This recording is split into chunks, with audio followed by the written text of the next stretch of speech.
Hello, podcast land! Welcome to Voice of the Parrot. I'm your host, Shasta Ray, and I am joined in the studio by Zoltan the podcast bird, Aggie, the second member of our flock, Cricket, the third member of our flock, and the rogue fly. Once again, oh my gosh, nobody likes the fly and we can't get rid of it, so you still may hear that a little bit.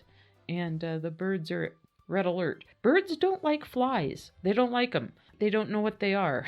I guess. I don't know. It's unusual. I live in an area where I usually don't really get bugs in the house much or flies or anything. So when I do get them, it's a little disturbing to the birds. And where I live, about every other summer, there is a huge moth population, just a miller moth population. They are everywhere, and you cannot keep them out of the house.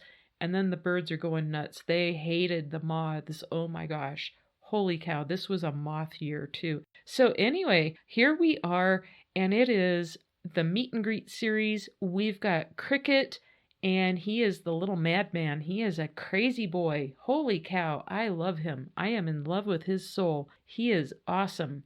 He had my undivided attention at first glance. And I don't know why, because he is just a typical little green natural phase budgie with the yellow face and the black markings like they are in nature, just your typical green. And I was, kind of with the whole mindset, I want all my birds to be really unusual. When I got Aggie, she's just the white face blue phase of the natural coloration. And I really had no intention of getting a little green one with the gold phase. I thought, I'll get something unusual because there's so many to choose from. Why wouldn't you, right? Well, sometimes you just fall in love with the bird's soul. Oh my gosh. He was in the pet store. I went in there to get some supplies. And of course, I always make it a habit to go torture myself and look at all the cute little birdies behind the glass and check them out. And they had some lovebirds in there, and they had a parrotlet in there, and they had about 5 budgies in there, and they had all different colors. They had a light blue one, and they had some other coloration, and then they had Cricket, and then they had another green one that was a different kind of shade of green, a darker shade of green, but it was a female. And Cricket just grabbed my attention, and he had just been brought in. They were pretty young. They were probably 6 weeks old when they were shipped into the store. So I resisted the urge to buy him. But I went in probably 3 or 4 more times over the next 2 weeks just to go look at him. And I could not stop looking at this little guy, and he never got purchased. And finally, I was like, if nobody buys him by Friday, I'm buying him. And I actually cut out of work early that day just to go see if he was still there. And he was. So they put him in a little box, and it had screen kind of on the side. So it was, air would get through it. And he was up at the front desk, and they were writing down the information. They make you sign waivers and stuff when you buy birds. So I asked the girl at the front desk. She was really young. She may have been 18. And I was just jazzed about getting this little bird. I was in a mood. And I said, does he come with a name? And she goes, no, you get to pick the name. Like she thought I was serious. And the box was from a cricket shipment box. It's a pet store. They get crickets in for people that feed crickets to reptiles and that sort of thing. And they use the boxes to ship birds home to people when a person buys a bird. It's really nice little box for a small bird. So the box he was in, on the side of it, actually said cricket box. And I said, oh, well, it says a cricket box. Does that mean his name is Cricket? And this girl did not know how to process that. She just looked at me like I grew another head. Oh my gosh, it was a really funny moment. I was trying not to laugh at her. It was really cute. She must have thought I was goofy.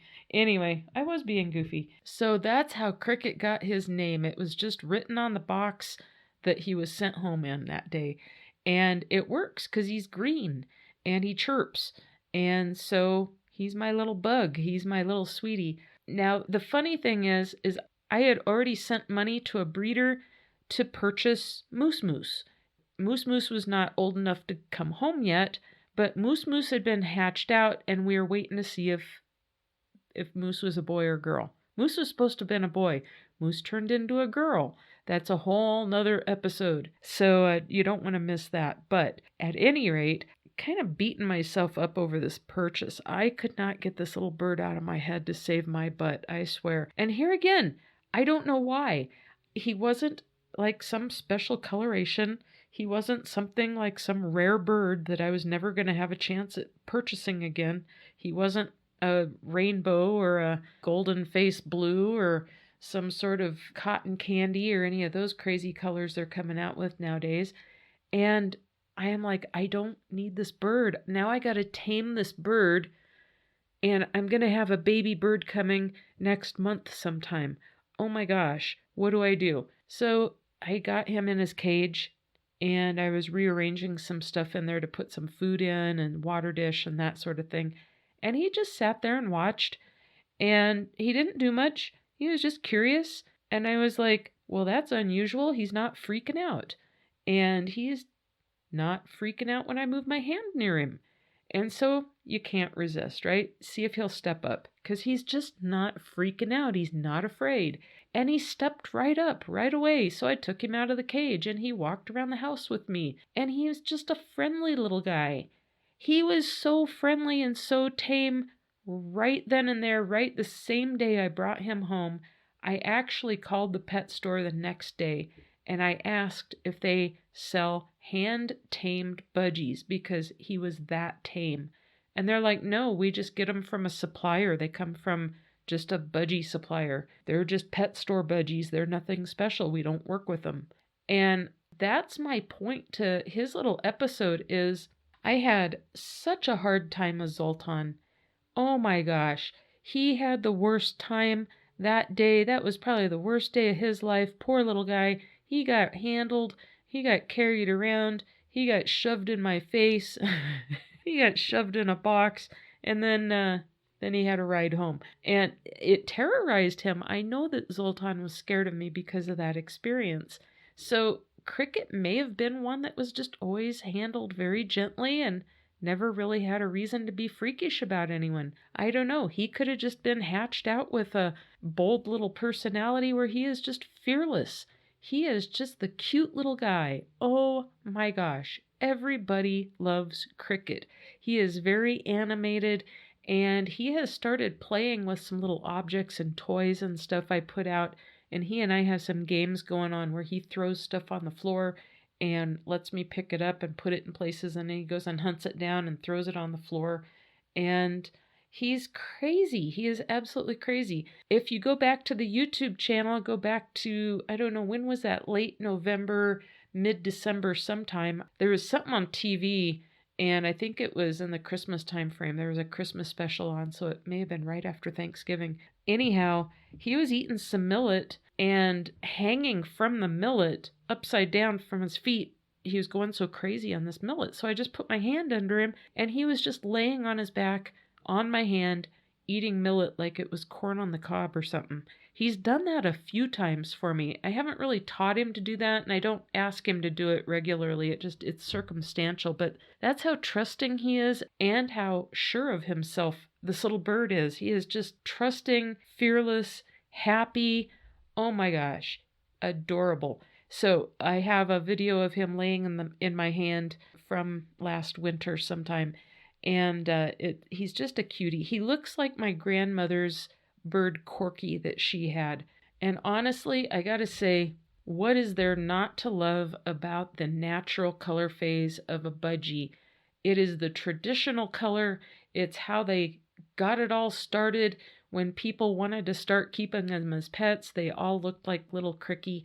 And yeah, you can't go wrong. And you know what? The funny thing is, the more I've been through pet stores just since I've been, keeping these birds, the more I've actually realized I don't see a whole lot of them. I see a lot more of the blue with the white face than I do the green with the yellow face. I still see them on occasion if I do go into a pet store, but you see so many of the fancy colors, the solid colors, the white ones, a lot of different pied, and now, there's a lot of different, they call them like cotton candy or the pastel colors, all sorts of stuff. Oh my gosh, there are so many of those out there now, And I guess the breeders are just getting more and more and more of them that you almost don't see the natural color anymore. But yeah, every bird is different, and you just don't know who you're going to get when you pick out that little dream bird that you cannot get out of your head. For me, that was the perfect impulse purchase. It worked out, and I don't know why I felt like I was being so irresponsible in the moment. I was like, I don't need a third bird. I'm about ready to get my third bird. This makes a fourth bird before I get my third bird. Oh my gosh, have I lost my mind? Every time I would get another bird, every friend of mine is like, have you lost your mind? Really? Another one? So they're very addictive. Be careful out there, people. Be careful. They are very addictive. They are so cute and so fun and so cheery. But with more birds, trust me, comes more mess. They are messy little creatures. So be aware of that too. Don't bite off more than you can chew with more birds, and keep it in perspective. And there's nothing wrong with taking your time on this journey, because if you love them as much as I do, then you're always going to have them. You can spread it out a little bit, get each one super duper tame, get it chill, get it your buddy, and then bring a new one in. And then you'll have a whole bunch of them that like to hang out with you. And we'll catch you next time. And really, the last thing I got to say about Cricket is that he is everybody's friend. Everyone in the flock loves him. He is a little stinker sometimes. He's a little bit more of a troublemaker, and he's a little bit more curious than the rest. So he's a little bit more bold and daring in that sense. But he's another fun little guy, and he is every bit that bird that you're going to see on the YouTube channel videos. There's so many of them out there that demonstrate how to get a bird to step up and how to go through the steps of taming a bird. And they use a tame bird, right? And every now and then, if you're in Facebook groups or whatever, you're going to run into some people out there that are like, is this normal? I brought home a bird and it's chill. It's hanging out. It steps up already. Am I doing it right? Are they supposed to be like this? Like sometimes you will luck out and get one of these naturally tame little curious creatures. That is an amazing thing. So understand how rare that can be and how much of a blessing that can be, and love it for what it is. Run with it. You will only bond tighter and tighter and tighter with this little creature. And you can leave them out all day. Don't leave them in their cages, especially if you end up with one that's naturally tame. Let that little girl or let that little guy be a part of your life. And all of your birds should be a part of your life. Let them out of their cage and let them explore and have fun, and make sure your house is bird-proofed, and you'll have a great time. All right, that's all I got for you this week. We'll catch you next week with a spotlight on the moose. She is bigger than life and bigger than the rest of the flock. Oh my gosh, she's an English budgie. She's huge. All right, catch you next time, everyone. Bye-bye.